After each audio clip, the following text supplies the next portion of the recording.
అందరికీ నమస్కారం। ఈ వీడియోలో మనం విజయవాడలో కొత్తగా నిర్మించబోయే 49 కిలోమీటర్ల ఈస్టర్న్ బైపాస్ రూట్ మ్యాప్ గురించి చూద్దాము। రీసెంట్ గా ఈస్ట్ బైపాస్ గురించి న్యూస్ వచ్చింది। సో దాని ఆధారంగా ఈస్ట్ బైపాస్ ఏ గ్రామాల మీదుగా వెళ్ళనుందో చూద్దాము। ఈస్ట్ బైపాస్ కృష్ణా జిల్లా పొట్టిపాడు టోల్ ప్లాజా తర్వాత నుండి స్టార్ట్ అయ్యి పొట్టిపాడు, అత్కూరు, పెద్దవటిపల్లి, అల్లాపురం, బుతిమిల్లిపాడు, తెన్నేరు, తరిగొప్పుల, మారేడుమాక, కోమటిగుంట, మానికొండ, కోలవిన్ను, దావులూరు, నేపల్లె, చలివేంద్రపాలెం, బొడ్డపాడు, రొయ్యూరు గ్రామాల పరిధిలో నుండి వెళ్తూ కృష్ణానదిని దాటి వల్లభాపురం, చుక్కపల్లివారిపాలెం, పెరకలపూడి, మోరంపూడి, తొమ్మపూడి, చిలువూరు, చినకాకాని, కాజా గ్రామాల పరిధిలో నుండి వెళ్తూ 49.3 కిలోమీటర్ల పొడవు ఉంటుంది।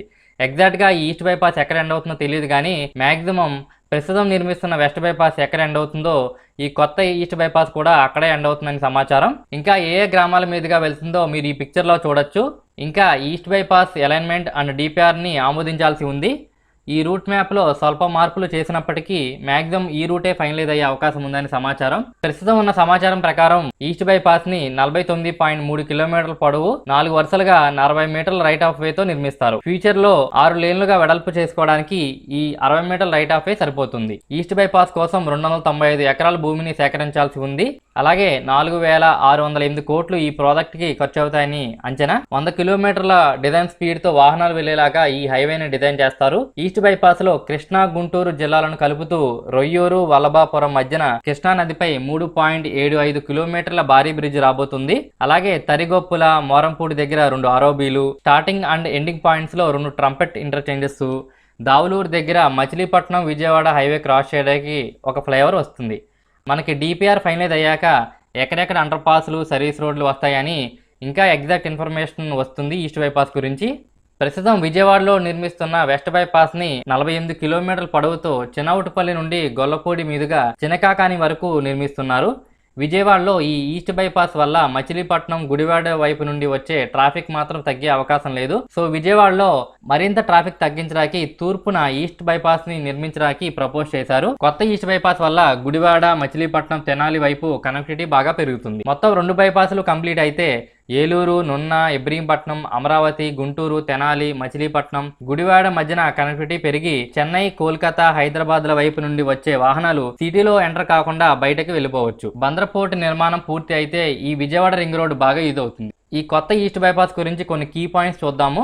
మనకి ఈ కొత్త ఈస్ట్ బైపాస్ స్టార్ట్ అయితే ప్రస్తుతం నిర్మిస్తున్న వెస్ట్ బైపాస్ కన్నా తొందరగా పూర్తి అయ్యే అవకాశం ఉంది। ఎందుకంటే వెస్ట్ బైపాస్ ఏమో 6 వరుసల రహదారి, ఈ ఈస్ట్ బైపాస్ ఏమో 4 వరుసల రహదారి। అంతేకాకుండా వెస్ట్ బైపాస్ గుండా ఈహెచ్డి లైన్స్ ఉన్నాయి, అంటే ఎలక్ట్రిక్ లైన్స్ చాలా ఉన్నాయి వీటిపైకి దగ్గర ఉండడం వల్ల। సో వాటిని పైకి లేపాలి కాబట్టి ఆ ప్రాంతాల్లో కొంచెం స్లో ప్రోగ్రెస్ ఉంది వెస్ట్ బైపాస్। మనకి ఈస్ట్ బైపాస్ గురించి చూసుకుంటే దీని వెంబడి ఈహెచ్డి లైన్స్ తక్కువ ఉంటాయి। సో ఈ 2 కారణాల వల్ల మనకి ఈస్ట్ బైపాస్ స్టార్ట్ అయితే త్వరగా పూర్తయ్యే అవకాశం ఉంది। అలాగే కృష్ణా నది మీద కట్టే 3.75 కిలోమీటర్ల బ్రిడ్జ్ కూడా త్వరగా పూర్తయ్యే అవకాశం ఉంది। మనకి ఈ బ్రిడ్జ్ అనేది ప్రకాశం బ్యారేజ్ కి దిగువన ఉంది। సో నదిలో నీళ్లు ఉండవు కాబట్టి ఎక్కువ రోజులు మనకి వర్క్ అయితే చురుగ్గా జరిగే అవకాశం ఉంది।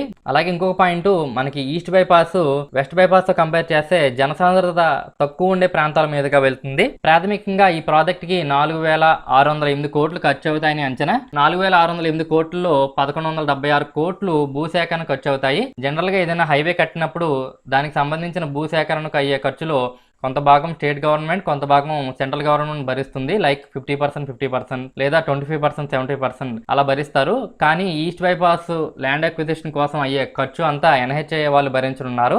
ఎన్హెచ్ఏ రాష్ట్రంలో జాతీయ రహదారుల పక్కన మల్టీ మోడల్ కాంప్లెక్స్ నిర్మించాలని నిర్ణయించింది। ఆ కాంప్లెక్స్ నిర్మాణం కోసం 100 ఎకరాలను మంగళగిరిలో కేటాయిస్తామని రాష్ట్ర ప్రభుత్వం ప్రతిపాదించింది। దీనికి బదులుగా విజయవాడ తూర్పు బైపాస్ భూసేకరణ వ్యయాన్ని మొత్తం కేంద్రం భరించనుంది। ఫ్రెండ్స్, ఫ్యూచర్లో ఈ ఈస్టర్న్ బైపాస్ గురించి ఇన్ఫర్మేషన్ తెలుసుకోవాలనుకుంటే ఈ ఛానల్ని ఫాలో అవుతుండండి। ఈ వీడియో నచ్చితే లైక్ చేయండి, మీ ఫ్రెండ్స్తో షేర్ చేయండి। అలాగే మరిన్ని ప్రాజెక్ట్ వీడియోస్ కోసం హేబ్రో ఛానల్ని సబ్స్క్రైబ్ చేసుకోండి। జై హింద్।